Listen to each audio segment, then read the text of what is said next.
bura. Mənzərə deyil, mənzərə. O qədər ürəklə gətirmişəm bu malları, bax. O qədər ürəklə belə cırışma eləyəcəm bu illərim. Kimin də ürək istəyir, rəqabətə hazıram. 24 saat, 365 gün, əlavə 7 saat qalır orada, onu da buna xərcləyirəm. Buna bax, görün nə gözəllik. Hamısının da şalvarı var, qəşəngcə vitrin düzəldirəm. Yay mallarım polnu, bayavoy hazır. Bütün rənglər var, bütün rənglər. Bax, ala, garanti ver oyda, lakosti. Buna bax. Gözəllik. Sadəsi, risovkası. Sadəsi, ay qış malı neyinirəm da qış getdi. Buna bax. Amma bu çətanları vaxtında gəlin alın. Valla bax tapılmayan mallardır.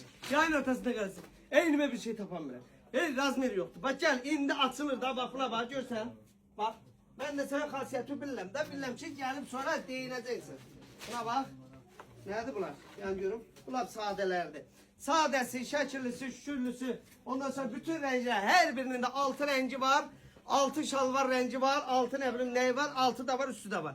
Durun gəlin xidmətinizdəyim. Hamısında Tursuk markasında vurmuşam. Eyni Lacoste'dir, Lacoste üstü, Lacoste şalvarı. Misal üçün. Hamısı tumuşuna qədər. Durun gəlin xidmətinizdəyim. Hamı gözləyir gəlin ekspres ucuzluğa. Sağ olun, ürəyimiz.